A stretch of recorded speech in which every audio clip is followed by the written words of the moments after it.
He was her only son, the one she nursed through fevers, loaned 6 figures to, and trusted with her heart and her home. This year, he asked if she could skip Christmas to make room for his in-laws. So she lit no tree, baked no pie, just opened the estate file with her name on every page. While they toasted without her, she rewrote the legacy they took for granted. And when the envelope came, it didn't jingle. It hit like judgment. Wait, before we go any further, I gotta ask, where are you watching from? Drop it in the comments and don't forget to subscribe. They hung stockings for everyone but me and expected me to smile through the frost. Carol's hands curled around the chipped blue mug, steam rising in uneven ribbons as the peppermint tea inside cooled untouched. Outside, the porch light cast pale halos over the frozen lawn. Christmas was 11 days away, and her phone sat face up on the wrought iron table like a silent verdict. Still no text. She stared out past the icicle-laced eaves, listening to the occasional crunch of neighborhood footsteps and the faint sound of a car door slamming 2 houses down. Last year, by this time, she'd already been looped into the group chat for cookie swaps and Secret Santa themes. This year, nothing but silence and digital cold. Then her phone buzzed. Not a call, a text. From Mark. "Hey Mom, quick thing. We're super tight on space this year with Elena's parents flying in. Think it'd be okay if you sat this one out? Just so we're not overpacked. Thanks for understanding." Her thumb hovered over the screen, the blinking cursor daring her to respond. The rest of the message followed like a punch already in motion. "Love you tons. We'll definitely FaceTime." Carol didn't move for a full minute. The only sound was the wind brushing dry pine needles against the gutter. Her knuckles went white around the mug. Her tea had gone cold, but the heat in her chest bloomed, slow and sharp like a coal buried in snow. They had space for matching stockings, space for Elena's father's dietary restrictions and her mother's full skincare fridge.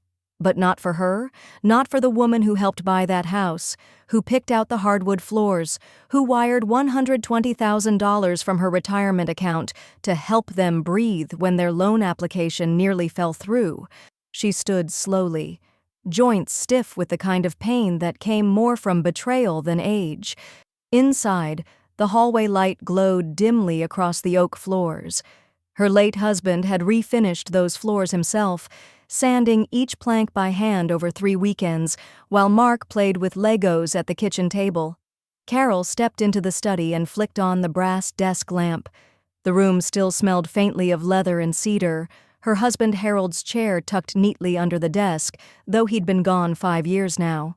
She opened the bottom drawer, clicked the latch. There it was, the probate binder. A thick navy book marked Carter Estate, ongoing in crisp gold foil. Carol set it on the desk and opened it to the bookmarked page, the paper smooth and cool beneath her fingertips. Her name stared back at her in bold, Carol M. Carter, primary holder, discretionary authority, pending final distribution. They'd never finalized it. She and Harold had always meant to, but between his declining health and her reluctance to make everything feel so permanent, it had been delayed, deferred, then quietly forgotten. Until now.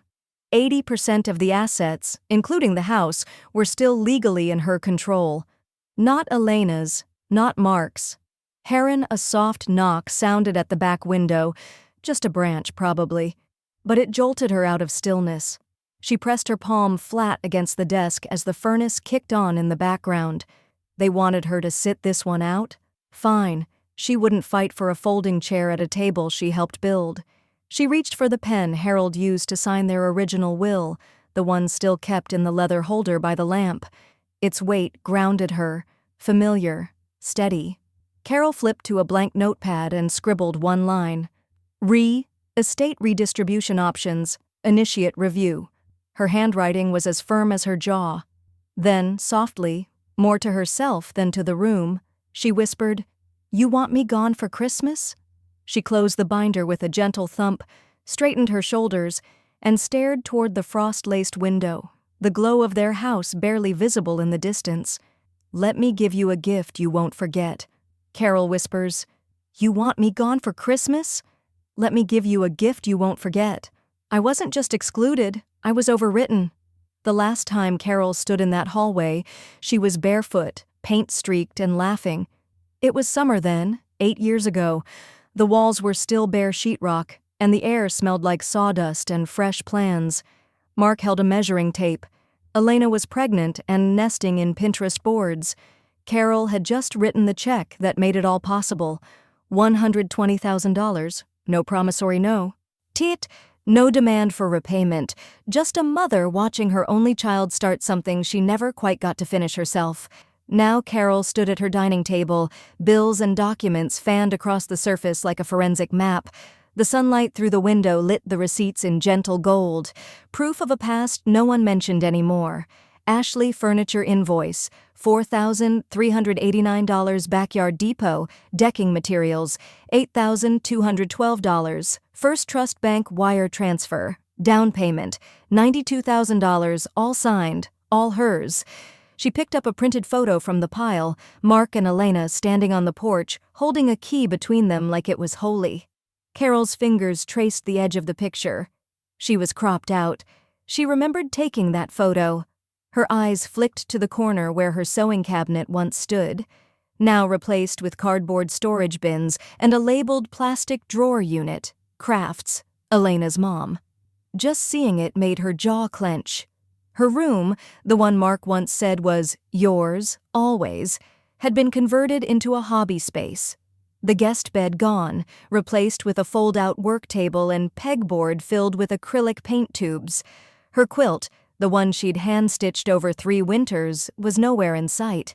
The memory of Mark's voice came back like a scratch on vinyl. "You'll always have a room here, Mom. This house is yours too." She remembered blinking back tears when he said it, believing it. That belief had bought her silence more times than she could count. Carol slid another envelope open, carefully extracting a dated email printout. From Elena Whitman to Mark Carter. Subject, room redo. Idea, your mom doesn't even use it. Let's turn it into something functional. My parents will appreciate it more. We'll paint next week? Carol stared at it. The timestamp read 2 years ago. She exhaled, slow and deliberate, and reached for the navy legal pad she'd kept since Harold passed. Page after page of notes, questions, pending paperwork. She turned to a blank sheet and began organizing. To do. Gather proof of estate contributions, list financial transfers, pull statements from retirement disbursement, contact probate attorney, verify discretionary control. She opened her laptop next. The screen glowed cold against the gathering dusk. Her fingers typed with unsettling calm. Subject, inquiry, estate authority. Body, Dear Marla, could you please confirm whether I still retain full discretionary control over Harold Carter's estate as per Clause 5B in our original probate filing? Warmly, Carol M. Carter. She hit send. The click of the mouse sounded louder than it should have in the quiet room. Moments later, her email pinged again. Inquiry, estate authority. Hi, Carol. Yes, you are still the sole discretionary authority on the estate.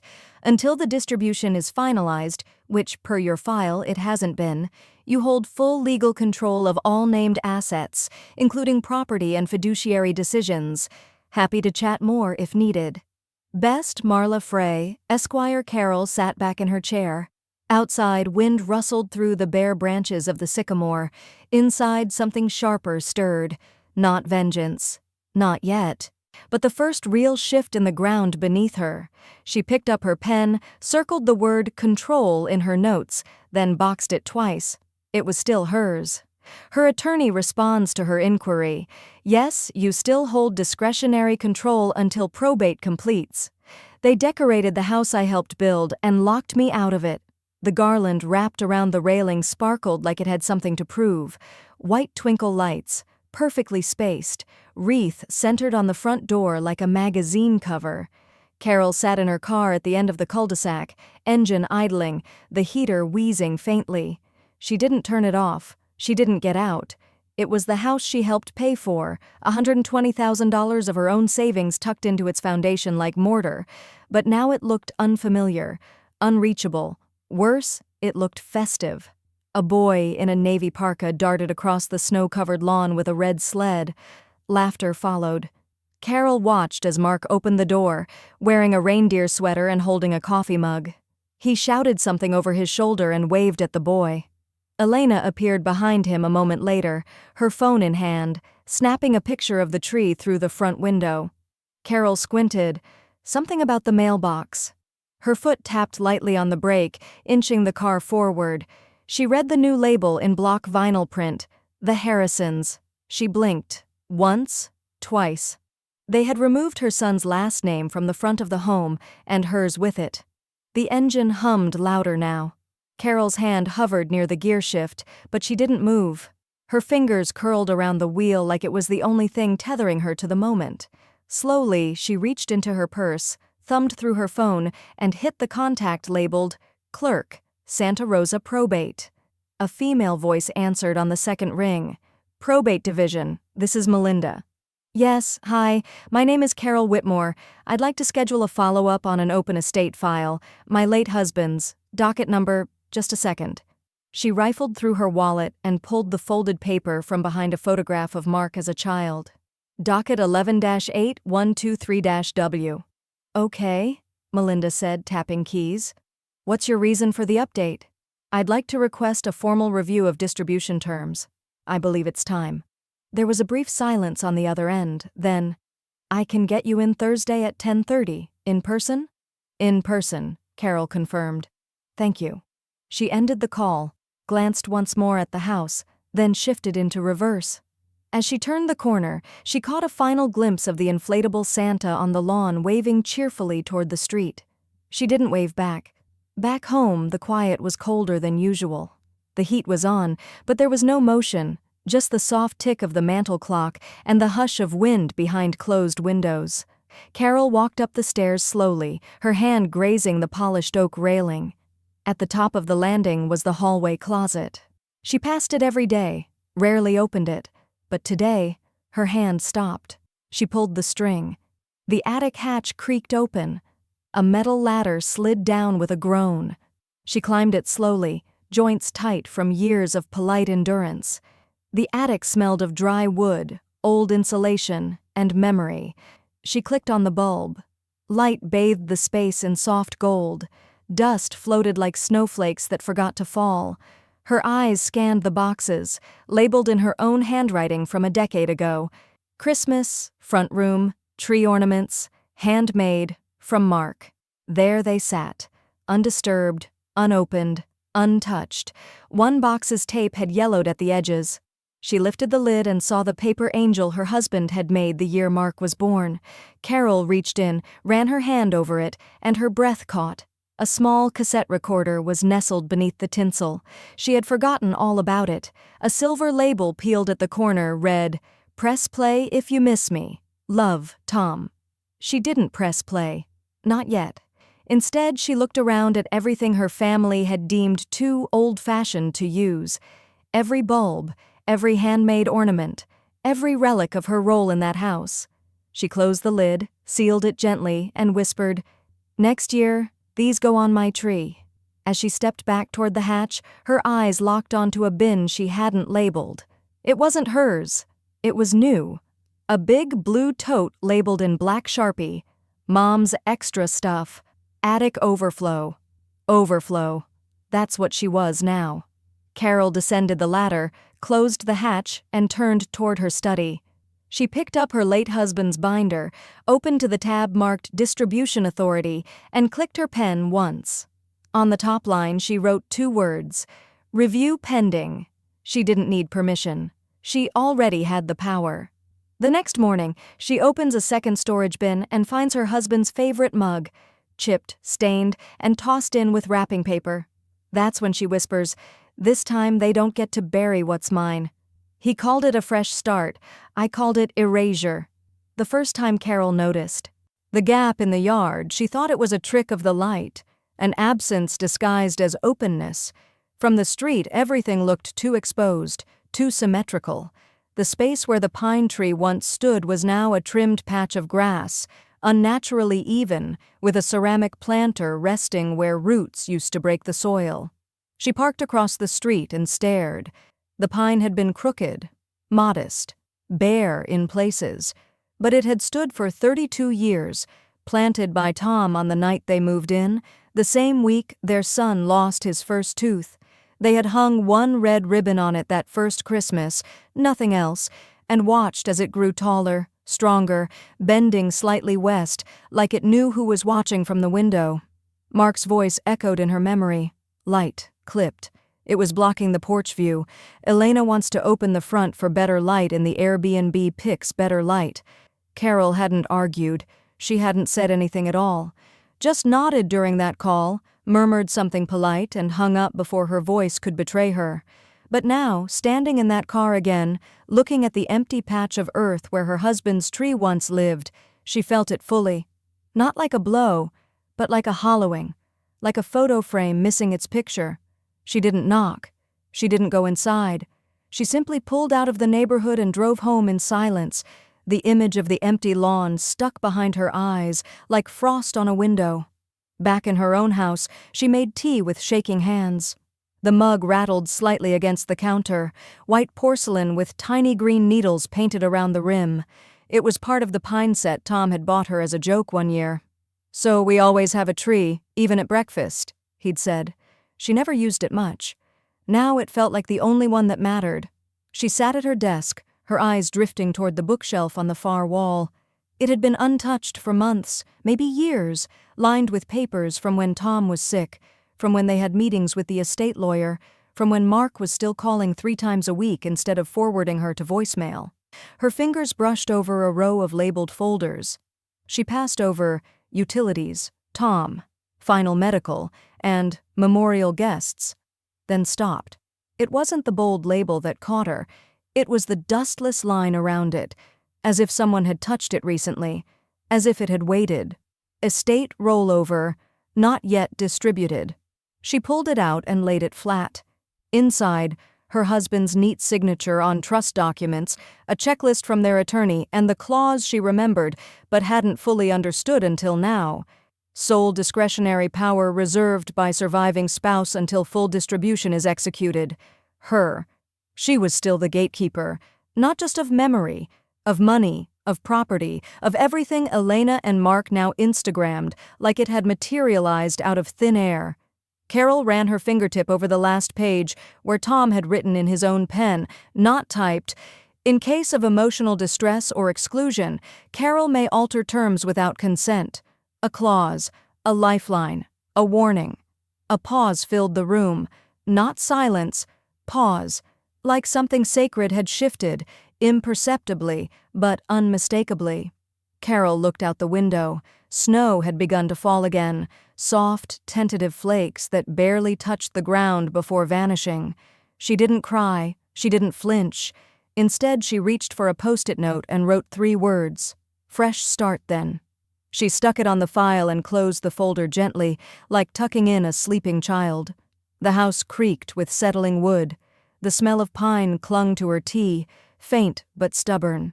That night, while organizing the rest of the files, Carol opens a sealed envelope marked Alternate Distribution Draft, Unexecuted. Her name is on every line. Mark's? Crossed out in Tom's own hand. They thought it was settled. I was just holding the pen.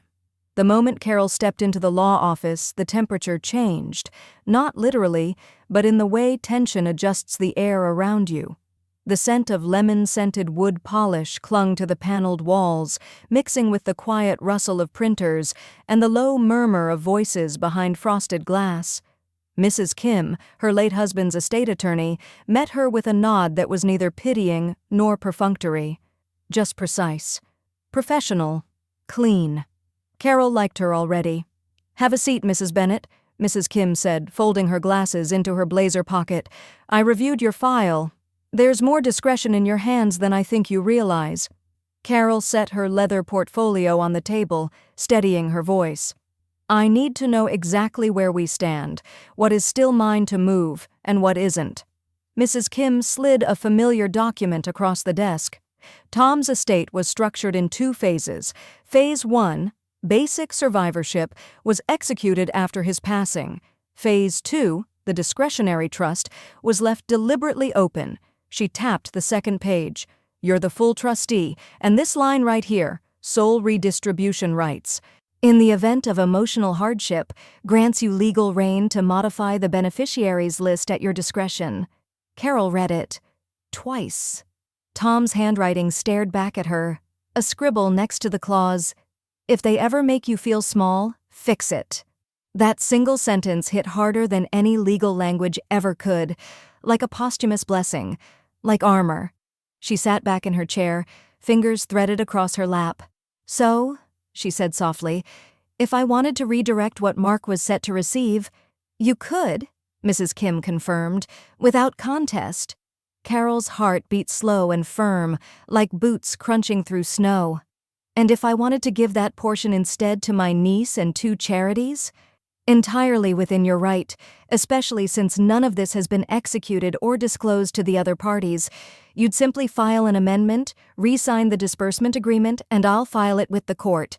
There was no music in the room, no thunderclap, just the buzz of a nearby heater and the scratch of pen on paper as Carol began filling out the form. First, she removed Mark's name, clean line, no hesitation. Next, she listed her niece, Audrey, who'd brought her homemade soup last week and didn't ask for anything except a quiet afternoon together. Then, a women's shelter in the city where Carol had volunteered during her first winter of widowhood.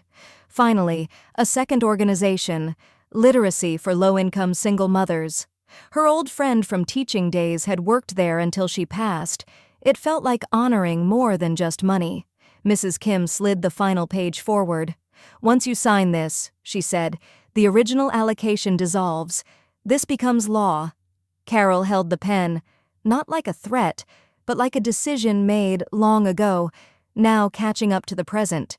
As she signed her name, her hand didn't shake. No emotion spilled over, no dramatic gasp or tear, just a breath released after being held too long. Mrs. Kim notarized the page, sealed the envelope, and handed it across the desk. "1 stamp," she said, "then drop it in any certified mailbox. You'll receive confirmation within the week."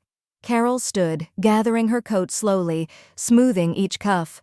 "They expected me to stay in the corner of the frame," she said, "but Tom gave me the camera." Mrs. Kim smiled, not patronizingly, but with a flicker of respect. "He trusted you to finish the sentence." As Carol walked out of the building, the cold air slapped her awake. The envelope in her hand felt heavier than it looked. She didn't go straight home. Instead, she drove to the post office, a brick building tucked between a pharmacy and a shuttered florist shop. Inside, it smelled like old glue, floor wax, and deadlines. She stepped up to the counter, slid the envelope under the glass. "Certified, please." The postal clerk stamped it once, hard. The sound echoed, then clunk. It dropped into the outgoing bin. As she stepped back into the car, her phone buzzed. A new text from Mark. "Hey, Mom. Elena says we should plan for a spring visit with the kids. Want a host?" Carol stared at it, thumb hovering, then smiled faintly and whispered to herself, "You're already visiting a different version of me." They gave me one less chair. I gave them one less signature. The text came in at 4:12 p.m. on Christmas Eve. Carol had just finished lighting the final candle on her windowsill, a small battery-powered pillar in a frosted glass holder. Quiet. Steady. Unlike the noise she knew was coming. Her phone buzzed once on the kitchen counter. She glanced over. Mark. "Full house this year." Attached, a photo of the living room she helped pay for, now filled with smiling strangers. Elena's parents and siblings grinned beside the tree, their matching flannel pajamas screaming unity. Mark stood near the fireplace holding one of the twins, beaming like a holiday ad. Behind them, stockings lined the mantel. 8 of them. Not one said Mom, not even a joke stocking hung in the back. She looked for it. Nothing. Carol let the phone fall screen-side down without replying. She took her tea into the study instead. The mug's heat warmed her palms, but it did nothing for her jaw, clenched so tightly it trembled. On her desk sat the estate file, open like an unfinished sentence. One tab was marked with a red sticky note, Executor Contingency. That had been Mark's safety net. Named backup executor in case her health declined or she chose to step aside. Carol picked up the pen. No dramatic pause this time, no tears, no shaky hesitation. Just her signature, in clean cursive. She crossed his name out and wrote in a new one, Audrey P. Bennett, her niece. Audrey, who showed up with groceries every other Saturday, who brought Carol lavender lotion when her hands started cracking from the cold, who asked questions and listened to answers. The kind of presence that made space, not just took it. Carol initialed the margin, closed the file, and pulled her laptop forward. Her lawyer, Helen Russo, had already prepped the amendment. She clicked Upload, attached the scanned copy, and hit send with the kind of calm finality only age and pain could shape. 5 minutes later, her phone buzzed again. Mark, hope you're keeping warm. Let's talk soon. Elena says hi. Carol didn't flinch, didn't type. Just set the phone aside and walked to the window. Outside, snow was beginning to fall in fat, gentle flakes. The neighborhood looked like a postcard. Warm lights, soft drifts along driveways, children's laughter echoing faintly through the evening air. She pulled her shawl tighter around her shoulders. The house felt quiet, but not hollow, not tonight. Because tonight, silence was intention. Silence was resistance wrapped in satin. She lit one more candle. This one wasn't battery-operated. It was beeswax, the kind she and Tom used to burn on special nights. It hissed softly as it caught, the scent rising, earthy, faintly sweet, and clean. The phone rang at 6:03 p.m. sharp. Carol didn't recognize the number, but she picked up anyway. Helen Russo here, said the crisp, efficient voice on the line. I just received the scanned amendment. It's notarized, time-stamped, and legally valid. The executor backup change is officially recorded. Carol let out a breath she hadn't realized she was holding. Thank you, she said. And happy holidays. Helen paused. You too, Carol. And for what it's worth, I think you've done something incredibly brave. Carol smiled faintly. I didn't mean to be brave, just done being erased. Sometimes those are the same thing. They ended the call. Carol walked back to her desk and reached for her planner. Not the digital one. The paper one, cloth-bound and navy blue. She flipped to December 25th and wrote just 2 words, New Tradition. As the candle burned lower, she took her own photo. No filters, no flannel. Just her and her tree, small, crooked, draped in handmade ornaments, the ones Mark hadn't asked about in years. She didn't post it. She printed it and tucked it into her estate folder right under the updated executor line. The next morning, her phone buzzed with a new voicemail, Helen's voice calm and clear. Just wanted to let you know, it's all on record now. Merry Christmas, Carol. You've officially rewritten the ending. They didn't want my presence, but I left my fingerprints in every corner. The attic stairs groaned beneath her feet, releasing a whisper of cold air and cedar dust into the hallway. Carol paused halfway up, her hand gripping the banister, breath shallow but steady. It had been years since she'd opened that door, years since anyone had asked about the box that lived behind the sewing machine and the retired humidifier, not since Tom died. But tonight was different. Tonight, she wasn't going to let Christmas vanish with her name. She reached the top, eyes adjusting to the dim grayness. The single bulb above buzzed and flickered, casting uneven shadows across the room like ghosts arranging themselves in rows. She moved slowly, fingers brushing over cardboard corners and half-labeled bins until she reached it, the long green plastic tub with the cracked lid.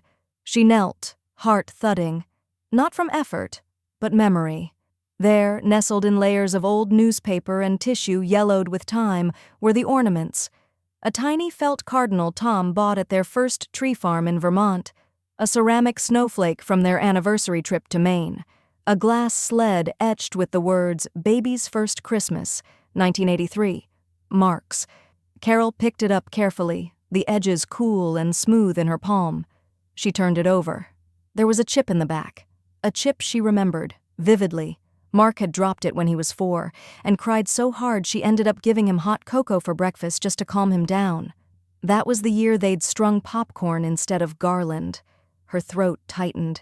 She continued through the layers, Gold bells, red ribbons, one tiny knit stocking her sister had made before passing. Then, near the bottom, tucked into a velvet pouch, she found the one Tom recorded during his final Christmas. It was an unassuming sphere, silver, scratched, light as air. She twisted the top, and after a moment of silence, his voice cracked softly through the old recording chip. "If you're hearing this, it means you still believe in something. Merry Christmas, Car. You made every year feel like magic." She stopped breathing for a second, not out of shock, but because the grief came back, sharp as frost and just as quiet. Then, deliberately, she stood.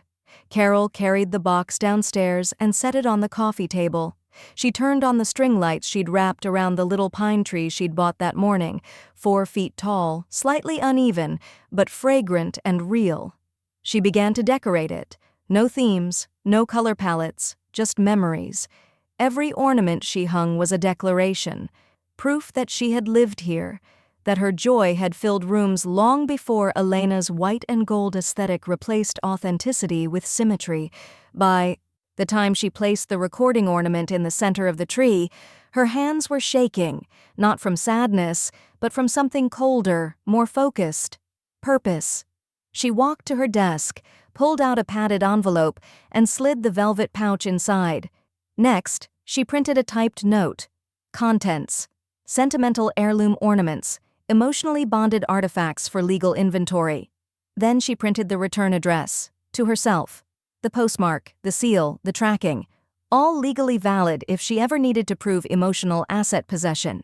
She sealed the envelope, walked it down to the 24-hour post box a block away, and dropped it in with a click that felt louder than it should have. She wasn't mailing it to store it. She was mailing it to declare it.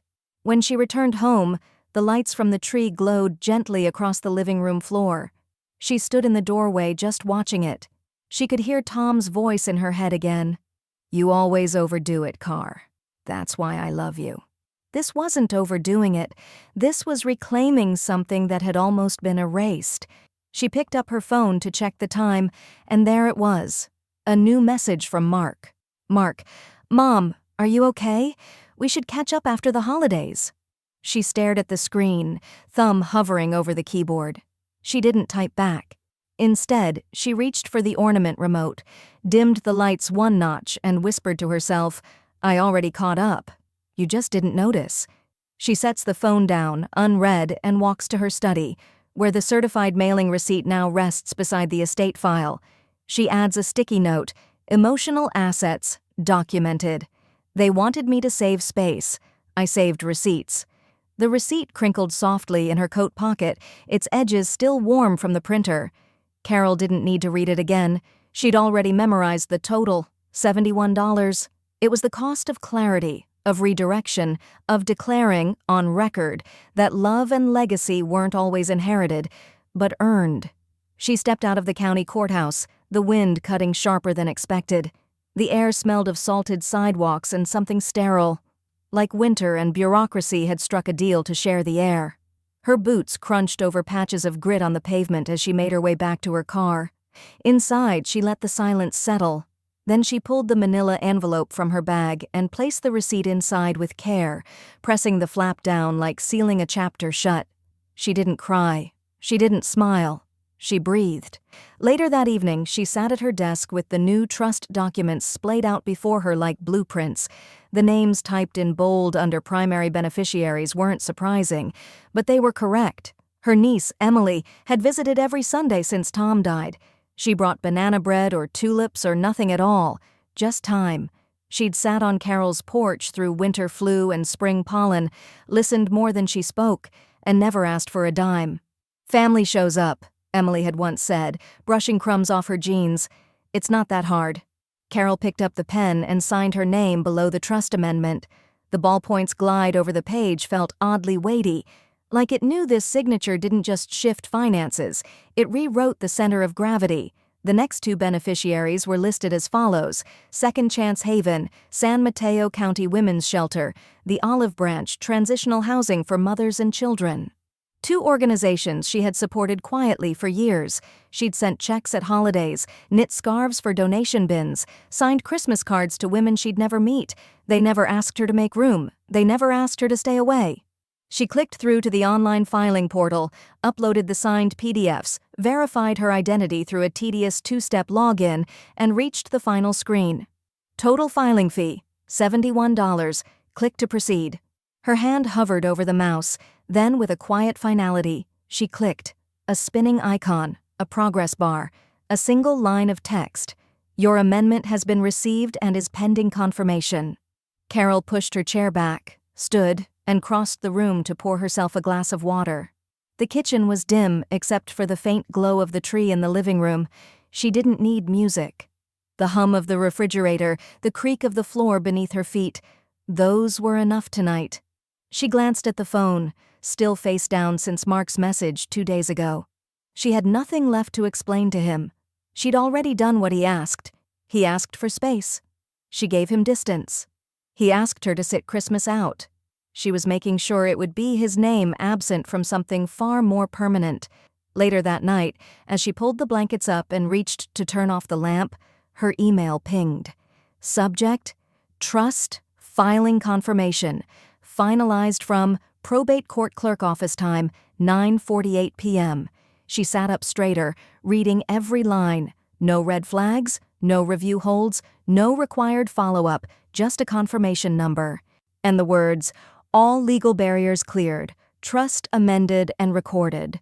Carol stared at the screen for a long moment, then opened her drawer and took out a simple white envelope. She slid a printed copy of the confirmation inside, sealed it, and wrote across the front in ink that didn't waver. For Emily. Open if I'm not here to explain it. Then she set it in her fireproof box, where she'd kept Tom's letters, her original deed, and the first ultrasound photo of a boy who forgot who taught him how to ride a bike. The next morning, Carol receives a voicemail from the court clerk. Ms. Carter, just a courtesy call. Your revised trust is now publicly indexed. All parties removed from distribution will receive notice by mail next week. They expected gifts. I gave them consequences. The envelope was glossy and red, thick cardstock sealed with gold foil and too much glue. It sat alone in her mailbox like a dare. Carol didn't open it on the porch, not in the brittle December wind, not under the curious eye of her neighbor who was elbow-deep stringing lights onto a fence they both knew would collapse in the next storm. She carried it inside like something fragile but volatile. At the kitchen table, the light hit it just enough to catch the embossed script. Happy holidays from the Harrisons. Not Mark and Elena. Not Mom, we miss you. Just the Harrisons, like a gated community that required a blood test to enter. She slit the envelope with the same paring knife she used to cut apples for her son's school lunches 25 years ago. Inside, a trifold photo card, professionally staged. The twins were in matching plaid. Elena wore winter white, backlit by fairy lights. Mark stood beside them with a smile that didn't quite reach his eyes. At the bottom, scripted again in cursive that leaned a little too hard, warmest wishes, love, Elena, Mark, and the kids. 2, Carol. 2 rupees. She stared at it longer than she should have, blinking once, not in shock, just confirmation. The kind of clerical error you don't make with someone you're thinking about. Carol didn't shred the card, she didn't even sigh. She simply picked it up, walked into her study, and placed it deliberately on top of the manila folder marked Trust Distribution, Amended. The gold border clashed sharply with the black-inked word, Excluded. She looked down at the envelope and said aloud, calm and precise, "That's the last one you'll ever send me like this." Then she turned, opened her laptop, and logged into her email. There it was, the voicemail transcription, flagged as urgent but unnecessary. Voicemail, 3:07 p.m., from Travis Goldstein, CPA, Whitaker and Harrison Tax Prep. Hi, Ms. Carter. This is Travis with Mark Harrison's year-end planning. Just confirming we're still good to submit the family trust transfer by December 31st. I assume you'll approve the disbursement as usual? Let me know. Happy holidays. Carol stared at the text for a moment, then clicked play. The voice was young, polite, but blithely assuming. "I assume you'll approve," rang twice in her ears like someone speaking from a timeline that had already been erased. She forwarded the voicemail to her attorney. Subject: erroneous assumption. Harrison CPA body. "Hi Leslie, please confirm that this transfer request is no longer valid and no action is required on my part. Warmly, Carol." Less than 10 minutes later, her lawyer responded, "Absolutely correct. The disbursement authority was terminated with the amended trust. No approval needed. All attempts to execute the prior version are legally void." Carol sat back in her chair, the corners of her mouth twitching, not into a smile but something more resolute. A muscle she hadn't used in years. Satisfaction without apology. In the living room, her tiny Christmas tree glowed softly. She hadn't trimmed it since the ornament box arrived, hadn't added a single light beyond the ones her husband had stored in labeled zip ties before he passed. But now she walked over, opened the side drawer, and retrieved the final strand. The oldest one. The one with uneven bulbs and chipped paint. She draped it around the tree with slow, sure hands. Red, blue, green. Unmatched and uneven, like memory itself. At the very top, she added the wooden star Emily had made in Girl Scouts. The edges were jagged, the glitter long gone, but it held. Her phone buzzed again. A new number. She answered, voice calm. "Carol Carter." "Hi, Miss Carter. This is just a quick follow-up regarding the Christmas transfer from the Harrison estate plan. Mark asked me to check if it's still on track." "It's not," she said simply. A pause. "Sorry? There is no transfer. There is no approval. Please update your records." The silence on the other end felt like a dropped ornament hitting tile. Then, I see. I'll let him know." Carol ended the call and turned off her phone. Not to avoid the fallout, but because nothing more needed to be said. That night, Mark's name popped up on her screen. His time via a late text. "Hey Mom, can we talk before New Year's? It's important." He left me off the invite list. I left him off the legacy. The envelope was cream-colored and official, stamped in deep navy ink. Probate Court of Marin County. Carol knew what it was before she opened it. She didn't need the confirmation, not really, but holding it in her hands felt like finishing a sentence she'd waited years to write. She sliced the envelope open at the top, sat at her dining table beneath the soft light of a pendant lamp, and unfolded the letter slowly, like ceremony. Confirmation of amended trust filing, Carter Family Estate. This letter acknowledges receipt and formal validation of the updated trust, submitted on December 12th. The revised distribution reflects your authority as sole discretionary executor.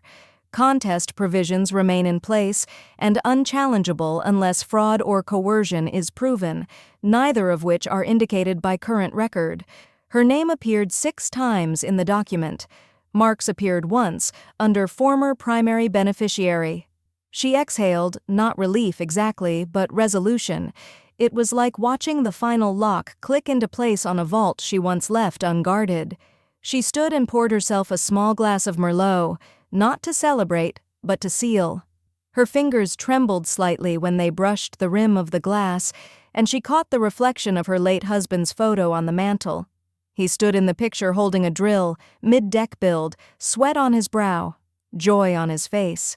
He would have hated all this, but he would have understood. Her phone buzzed. It was a call from Diana, her financial planner, a woman who never called without reason. "Carol?" Diana's voice was bright but professional. "I just got the letter," Carol said, not bothering with small talk. "I figured. I've reviewed the docket. The language is airtight. Contest would require proving undue influence and, frankly, your file reads like a masterclass in estate control."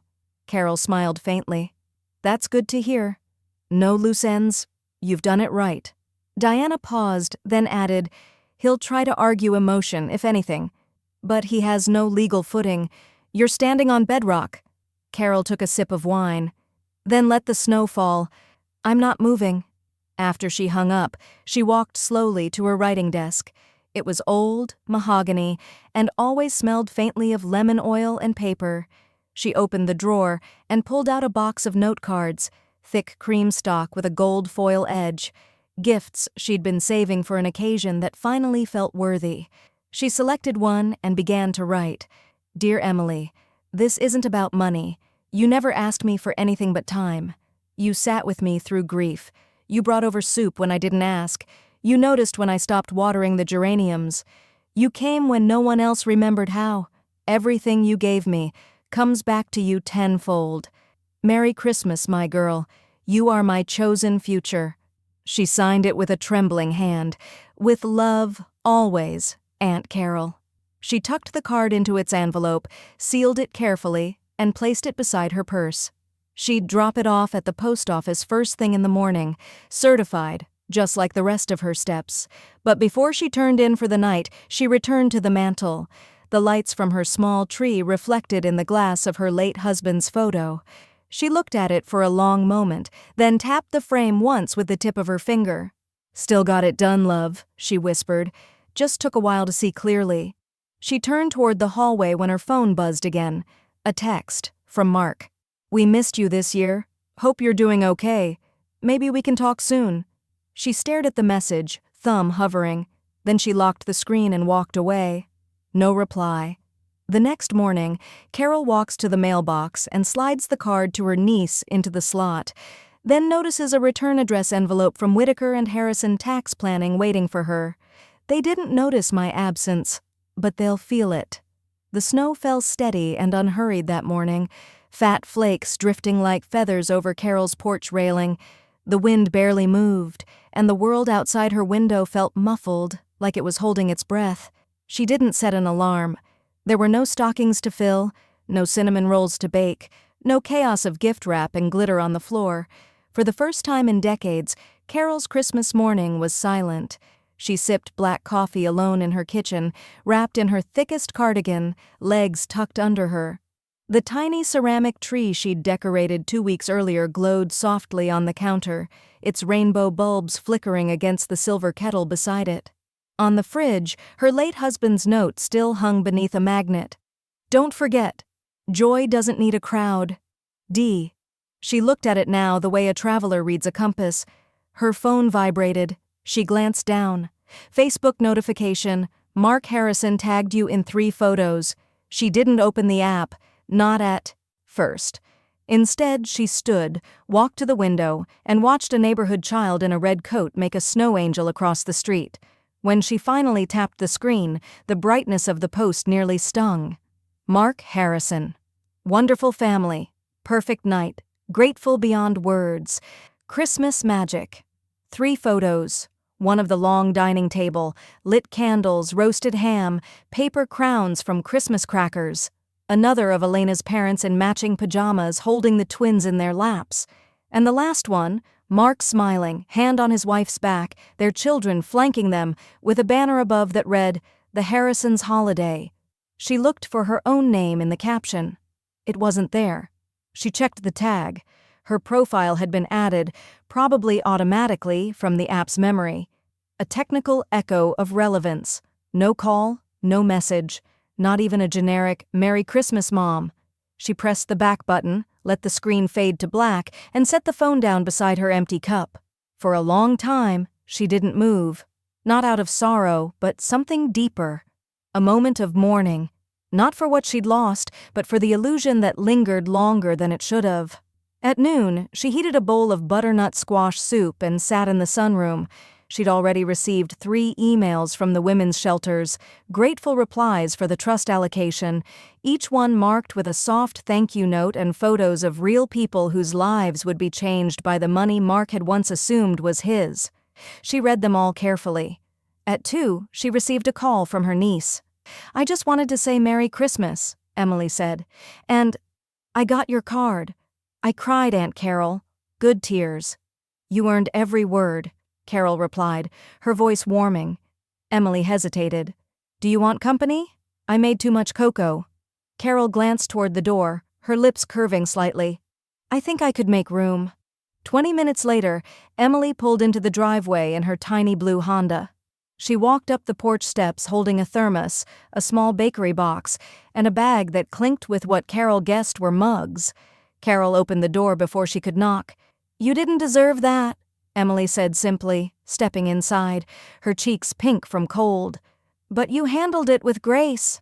Carol took the thermos and wrapped Emily in an unhurried hug, the kind that lingered, the kind that said you are still my family, even when others choose convenience. They sat on the couch, legs folded under them, cocoa steaming in mismatched cups. The ceramic tree glowed behind them. Emily pulled out 2 peanut butter cookies from the box and broke one in half. "Next year," she said softly, "we're making our own holiday, full menu, no edits." "I'd like that," Carol replied, eyes warm. The silence that followed wasn't awkward. It was weighted with comfort, shared like a quilt between them. Emily glanced at her aunt. "Did they even call?" Carol shook her head once. "Number, but they will. Maybe not because they miss me, but because they'll feel the gap." The room stilled again. Outside, snow blanketed the world in hush. As Carol poured the last of the cocoa, her landline rang. Emily looked at her. Carol picked it up slowly. "Hello?" The voice on the other end said, "Mrs. Carter, this is Daniel from Whitaker and Harrison Accounting. Just confirming if you'll be approving the year-end trust transfer for your son's account?" Carol's lips pressed into a quiet smile. "No, Daniel," she said. "That ship sailed last winter." She framed her in-laws' Christmas card. Mine stayed in the envelope. The fireplace crackled low, giving the living room a slow, amber heartbeat. Carol sat with a fleece blanket across her knees and a fountain pen resting between her fingers. A fresh sheet of cream stationery lay on the desk in front of her. Not a notepad, not a post-it, a letter sheet, the kind reserved for something permanent. She stared at it for a while. The silence around her wasn't heavy anymore. It was deliberate. On the mantel above, framed photos stared back. Mark in a baseball cap at 16. Carol and David cutting their wedding cake, Emily grinning with a crooked tooth and a sunflower in her hair. It had once been a gallery of family triumph. Now it read more like a museum of context. The envelope from Mark sat unopened beside her. She hadn't tossed it. She hadn't displayed it either. She had watched Elena frame her parents' annual card last year, floral borders, gold lettering, their faces edited to perfection. It hung in their front hallway like a shrine. Carol's had been left unopened on the entry table until New Year's. No frame, no mantle, no thanks. She opened the drawer to her left and pulled out the paper copy of the updated trust, notarized and final. The heavy stamp embossed in the corner caught the light like a seal of approval from the universe itself. Carol picked up the pen. "Dear Mark, there's a version of this letter where I yell, where I name every oversight, every sting, every time you smiled. Past me like I wasn't standing there.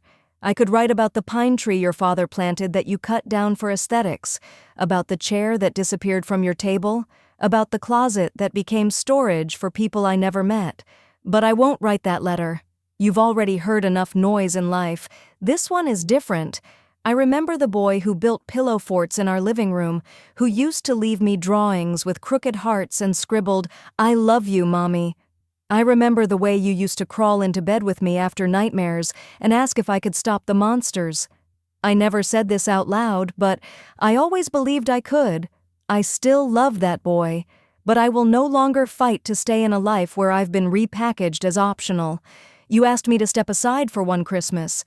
I stepped back for good. This isn't punishment. This is protection. For me. For what your father and I built. For the value of care that doesn't ask for stage time to be real. You're not cut out, you're just redirected, because love, when mismanaged, isn't erased. It's stored properly, so it doesn't rot. You may not understand this now, maybe not even in a decade, but one day, when you're sorting through your own legacy and someone makes you feel like decoration, you might remember. I hope, in that moment, you reach for a pen instead of a knife. Love always, but not endlessly. Mom. She sat still for a moment after finishing. The ink gleamed wetly in places where her hand had paused too long. She folded the letter in thirds, precisely like her mother once taught her, and slid it into a blank envelope. No name on the front, just sealed with a quiet finality. Carol stood and crossed the room to her locked filing cabinet. Inside, she placed the letter behind the trust documents, beneath the title to her home and the charitable disbursement records. Not buried, just shelved. As she closed the drawer, the wind pushed against the window with a low, steady moan, like a breath that never fully exhaled. Her phone lit up across the room. A new message. From Mark. "Hey, Mom. Just saw a podcast going around. Is that your voice?" Carol walked past the phone without touching it. Instead, she returned to her chair, picked up her book, and whispered, "You'll find all your answers in the archives." They planned spring vacations. I planned tax adjustments. The email hit Mark's inbox at 7:14 a.m., subject line, "Estate update notification, Carter Trust Holdings." At first glance, it looked routine, just another automated quarterly summary. He clicked on it half distractedly, still in his running shorts with steam rising from his coffee. But then his eyes hit a sentence that snapped him upright. "Please note that due to the most recent amendment filed with the court and executed by Carol J. Carter, you are no longer listed as a primary beneficiary." He read it 3 times. No longer listed. His coffee went cold in his hand. "Elena," he called, his voice cracking across the quiet of the kitchen. She padded in, robe half open, scrolling her phone. "What?" "I think there's been a mistake," Mark said, turning the screen to her. "Mom, she removed me from the trust." Elena squinted. "Wait, what?" He shoved the laptop toward her. "She took me out of the trust. It says she filed amendments. I'm not on it anymore." Elena blinked hard, then sat down fast. "That can't be right. She always said you'd inherit the house and the accounts. She told us you'd handle it." Mark's jaw flexed. "She didn't even call. No warning, no conversation, just this. Didn't she text you after Christmas?" "She said we'd talk after the holidays, but she never followed up. I thought she was just being dramatic." Apparently, she was being strategic. The tension in the kitchen thickened like the fog building on the windows. A second email pinged, a tax document from the accountant they shared with Carol. Mark clicked it open, and there, like salt in the wound, was the updated statement of distribution. His name, absent. Carol's niece and 2 nonprofits, bolded and finalized. He shoved away from the table. "I'm calling her." He dialed twice, straight to voicemail. The 3rd time he left a message, trying to keep his voice calm. "Hey, Mom, it's Mark. I just got some news from the estate. I'd really like to talk. I think something got lost in translation. Please call me back." He hung up, stared at the silence on the other end. Behind him, Elena slammed the fridge shut. "She's doing this now? During tax season?" "She's doing this period," Mark said, pacing. "All because we didn't invite her to Christmas. It wasn't even personal. My family was just already coming. She doesn't care. She just wanted control." They stood in silence for a moment, the air between them static and bitter. Then Elena opened her phone, thumbed to Instagram, and tapped her story bubble. In pink cursive over a photo of her tea, she wrote, "Family isn't about money, it's about loyalty." She post without flinching. Across town, Carol sat at her desk with a yellow highlighter, calmly reviewing her financial planner's latest note. All distributions finalized. Trust is locked, uncontestable under current state law. No further contact required unless you choose. She folded the page and slid it into her binder, placing it beneath a printed screenshot of Elena's holiday post. The one with the caption, "Our house feels full this year. Grateful for real family." A different kind of screenshot now joined it, Elena's new one about loyalty. Carol smiled faintly. She stood and walked to the hallway closet, pulling down a box labeled "Tax Season," paper copies. Tucked inside were folders in tidy order, each labeled in sharp black ink. One bore a new tag she had added this week, "For Mark, if he ever asks why." She didn't plan to send it, but it was there, just in case. By evening, Mark had called 5 more times. Each went unanswered. The last message was shorter, sharper. "Mom, what is this? This isn't like you. Please, just talk to me." But Carol didn't answer. Instead, she went to her back porch with a mug of lemon tea and a small portable radio. The wind was cooler now, carrying that early spring bite. But it wasn't bitter. just bracing. The sun dipped behind the trees, casting gold across her lawn. She sipped her tea slowly. Then her phone buzzed. An Instagram notification. Elena Whitaker mentioned you in her story. She opened it, read the quote again. Family isn't about money. It's about loyalty. Carol smiled, not bitterly, but like someone watching a chess piece move into checkmate. She opened her planner, found the sticky note she'd written weeks ago, and added one more line below it. They framed it as loyalty. I filed it as evidence. They skipped me once. I rewrote the list. The check printer hummed like a slow-moving storm. Steady, deliberate, inarguable. Carol sat across from her estate attorney in the quiet of the office conference room, watching as the pages slid out one by one. Pale blue paper, watermarked, embossed with a gold seal. They looked like invitations. In a way, they were. An invitation to clarity. To the dollar, said the attorney, handing her the first slip.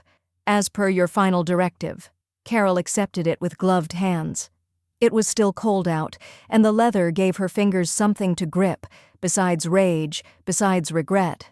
She studied the amount typed in clean serif font, payable to Rachel M. Carter, $100,000. Carol exhaled, not a sigh, not relief, more like the soft release of tension that comes from doing what should have been done months ago. The second slip followed, payable to Shelter Haven Women's Center, $85,000.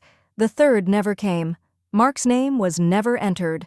Carol placed the checks into labeled envelopes, one floral, one plain white. She sealed each with a firm press of her palm, the way her mother used to close letters before slipping them into the post. Do you want me to send the formal notification to your son? The attorney asked carefully. No, Carol said. He'll figure it out. The absence will speak louder. Outside, the wind scraped dry leaves against the windows like fingernails on glass. Inside, it was still. I included a footnote in the filing, she added. Just one sentence.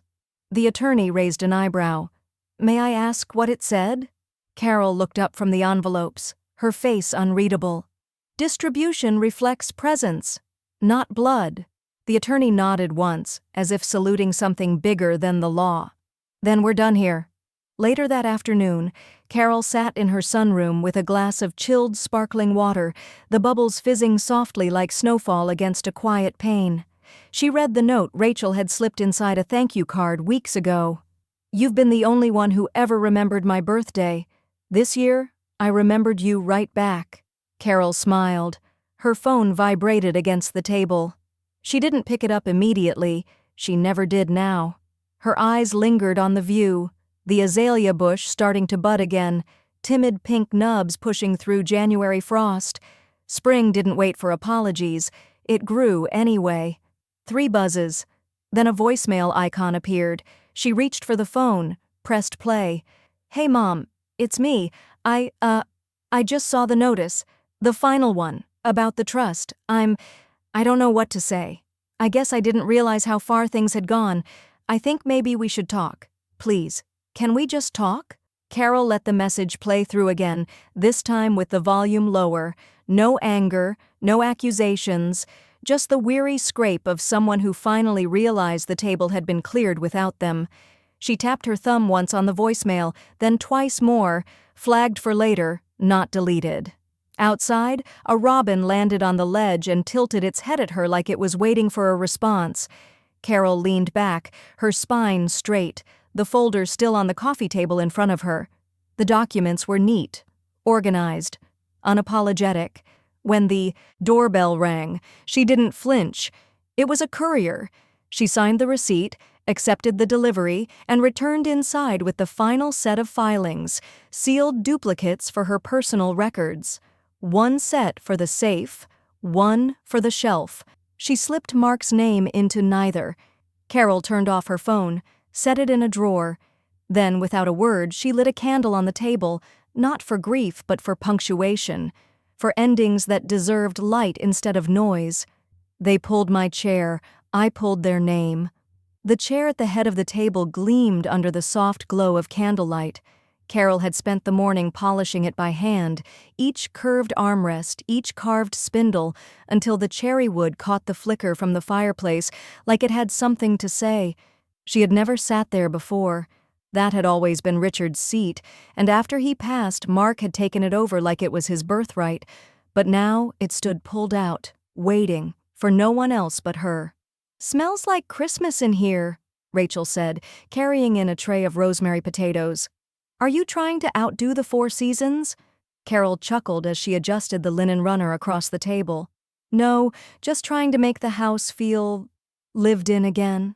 Lily, Rachel's youngest, skipped in behind her, carrying a glass bowl of sugared cranberries. "This is my favorite room now," she whispered. "It doesn't feel cold anymore." That made Carol pause for a moment, hand on a napkin ring. Then she reached over, straightened Lily's collar gently and smiled. "Neither do I." The table was set with 5 places: Heron Rachel's, Lily's, Mrs. Donahue from next door, who'd lost her husband the same winter Carol did, and Jonas, the quiet volunteer from the women's shelter who had driven boxes to the donation site with a care that reminded Carol of her younger brother. It wasn't a full house, but it was full of the right people. The doorbell rang just as the roast finished resting. Carol opened the door to find Jonas holding a bottle of red wine and a grocery store bouquet. "I wasn't sure if I was supposed to bring something." "You brought yourself. That's plenty," she said, stepping aside and ushering him in. They gathered around the table, the fire crackling softly in the background. Carol lifted her glass of mulled cider. "Before we eat," she said, "I want to say something." The room quieted. "I used to think Christmas was about tradition. Same meal, same faces, same obligations." She glanced at each of them. "But this year, I realized it's not about keeping a chair open for people who no longer see you. It's about filling your home with those who choose to see you fully." Rachel's eyes glistened. She reached out, resting a hand on Carol's wrist. "To presents," Jonas added. "Not just proximity." "To earned seats," Carol replied, raising her glass. "And unapologetic peace." As forks scraped plates and stories unraveled with laughter, Carol allowed herself the rare indulgence of looking back, but only for a moment.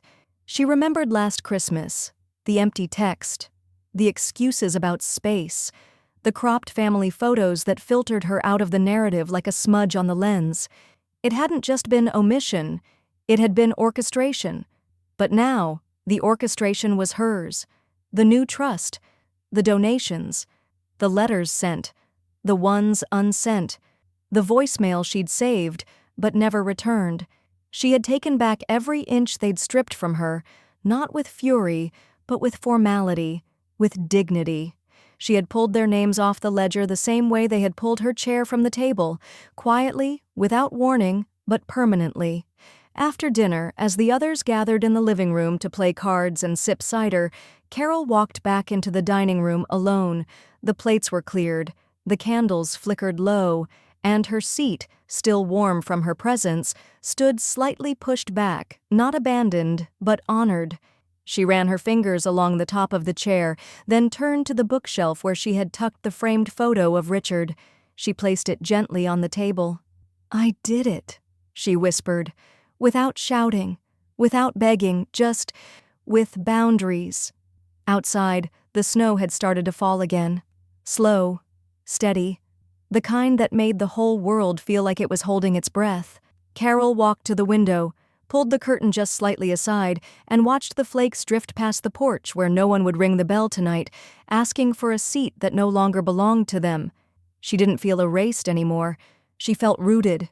He made room for someone else. I made space for my own joy.